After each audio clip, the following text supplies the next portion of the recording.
Michel Onfray, figure emblématique de la philosophie contemporaine et maître incontesté du débat intellectuel, cache depuis de nombreuses années un secret d'une noirceur inouïe qui, s'il venait à être révélé, transformerait à jamais l'image publique qu'il a patiemment bâtie. Sous l'apparence austère d'un penseur rigoureux, au discours tranchant et aux critiques impitoyables sur le petit écran, se dissimule une vérité que nul n'osait imaginer, celle d'une liaison passionnée et interdite avec un homme, un amour incandescent dont il a toujours su dissimuler l'éclat derrière une façade de rationalité et de froideur. Ce secret que beaucoup soupçonnent depuis longtemps, mais que Michel Onfray a toujours soigneusement occulté, est aujourd'hui le reflet d'un conflit intérieur déchirant, d'une trahison à la fois envers lui-même et envers l'image qu'il a véhiculée durant des décennies. Selon des témoignages recueillis auprès de proches et d'anciens collaborateurs, derrière ces interventions publiques d'une rare virulence se cache une âme tourmentée, en proie à des sentiments qu'il n'a jamais voulu dévoiler. En vérité, l'amour interdit qu'il a nourri dans le secret de ses heures, les plus sombres remontent à une époque lointaine, une période où la rigueur des convenances et l'hostilité d'une société intolérante l'obligeaient à dissimuler sa véritable identité. Contrairement à l'image d'un philosophe intransigeant et d'un débatteur implacable, Michel Onfray aurait vécu une passion brûlante pour un homme, une relation d'une intensité rare qui, par crainte de briser les codes imposés par son milieu et de décevoir un public qui admirait son image d'érudit, a été reléguée dans l'ombre. L'histoire se complique lorsque l'on examine le parcours sentimental du philosophe.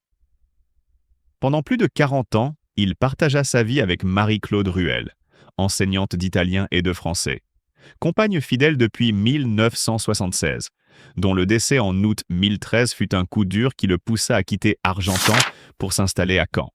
Dans ses écrits, notamment dans Cynisme, Portrait du philosophe en chien, Grasset, 1989, et dans le poème Un requiem athée, Galilée, 2013, il rend hommage à cette union passée, une union qui semblait incarner un idéal d'amour platonique et intellectuel. Pourtant, derrière cette relation apparente se cachait un vide, une absence inexprimée que le philosophe tentait de combler par d'autres liaisons. À la fin de 2018, Michel Onfray se remaria avec son assistante Dorothée Schwartz, avec laquelle il entretenait une liaison depuis plus de 25 ans, y compris durant son précédent mariage. Selon lui, les deux compagnes avaient connaissance de cette situation complexe et ambivalente. Mais tandis que le public voyait en cette union le symbole d'une continuité assumée, certains observateurs persistaient à murmurer que ce mariage n'était qu'un vernis destiné à occulter un amour véritablement différent, un amour qui ne pouvait se décliner que dans la passion d'un homme.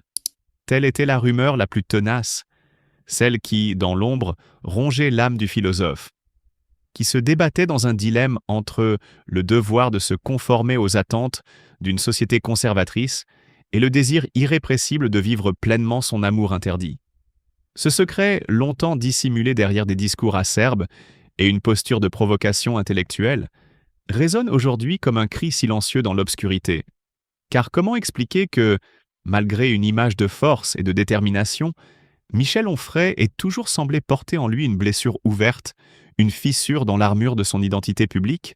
Les rares confidences laissées échapper lors d'interventions privées laissent entendre qu'il a toujours ressenti une profonde culpabilité, une honte imposée par des années de répression de soi. Ce n'est pas tant la peur du jugement que celle d'avoir trahi sa propre essence, celle d'avoir renié l'amour véritable qui brûlait en lui. Amour qu'il a dû, pour survivre dans un univers hostile, transformé en un secret honteux et inavouable.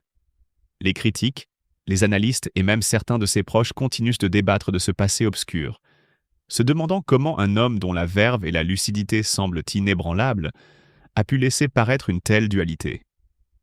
La vérité que Michel Onfray a toujours tâché de dissimuler est sans doute l'expression d'un conflit intérieur profond, celui entre un idéal de rationalité et la réalité irrésistible de ses émotions. L'amour qu'il a éprouvé pour cet homme, bien loin d'être un simple caprice ou une mode passagère, représente une facette essentielle de son être, une partie de lui-même qu'il a dû enterrer sous des couches de vernis intellectuel pour satisfaire les exigences d'un public intransigeant. Michel Onfray, figure incontournable de la philosophie contemporaine, a toujours été un homme de contradiction, un penseur qui s'est battu pour la liberté individuelle et l'émancipation des esprits, tout en portant en lui un poids qu'il n'a jamais osé partager pleinement. Derrière ses prises de position tranchées et son verbe acéré, se cache une douleur silencieuse, celle d'un homme qui n'a jamais pu s'accorder le droit de vivre entièrement selon ses désirs les plus profonds. Pendant des décennies, il s'est efforcé d'incarner une image d'intransigeance intellectuelle, défendant des idées révolutionnaires, défiant les dogmes et les conventions. Mais que se passe-t-il lorsqu'un philosophe, dont toute la vie a été consacrée à la quête de vérité et de liberté, est lui-même prisonnier de ses propres chaînes? La vérité était qu'au fil des années, Michel Onfray a ressenti un vide, une solitude intérieure qu'aucune reconnaissance publique, aucune polémique, aucun triomphe littéraire ne pouvait combler. Ce vide, il en connaît l'origine. Ce n'est pas le manque d'amour en soi, mais plutôt l'impossibilité de le vivre pleinement, sans crainte ni contrainte.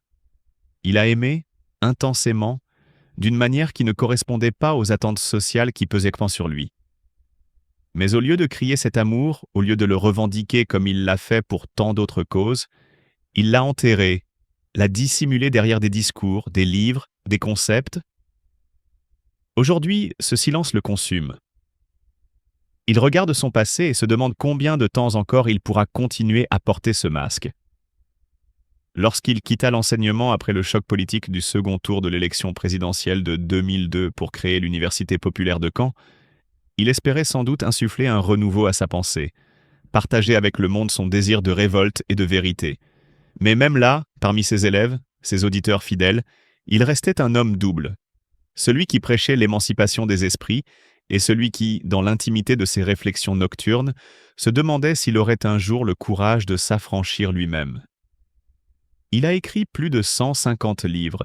Ses mots ont été traduits dans plus de 20 langues. Il est écouté, débattu, célébré et critiqué à travers le monde. Et pourtant, son plus grand combat, celui qu'il mène en silence, demeure inachevé. Il sait que le temps est compté, que chaque jour qui passe est un jour de plus à vivre dans le déni d'une partie de lui-même. Son amour, celui qu'il a toujours voulu taire, n'a jamais cessé d'exister.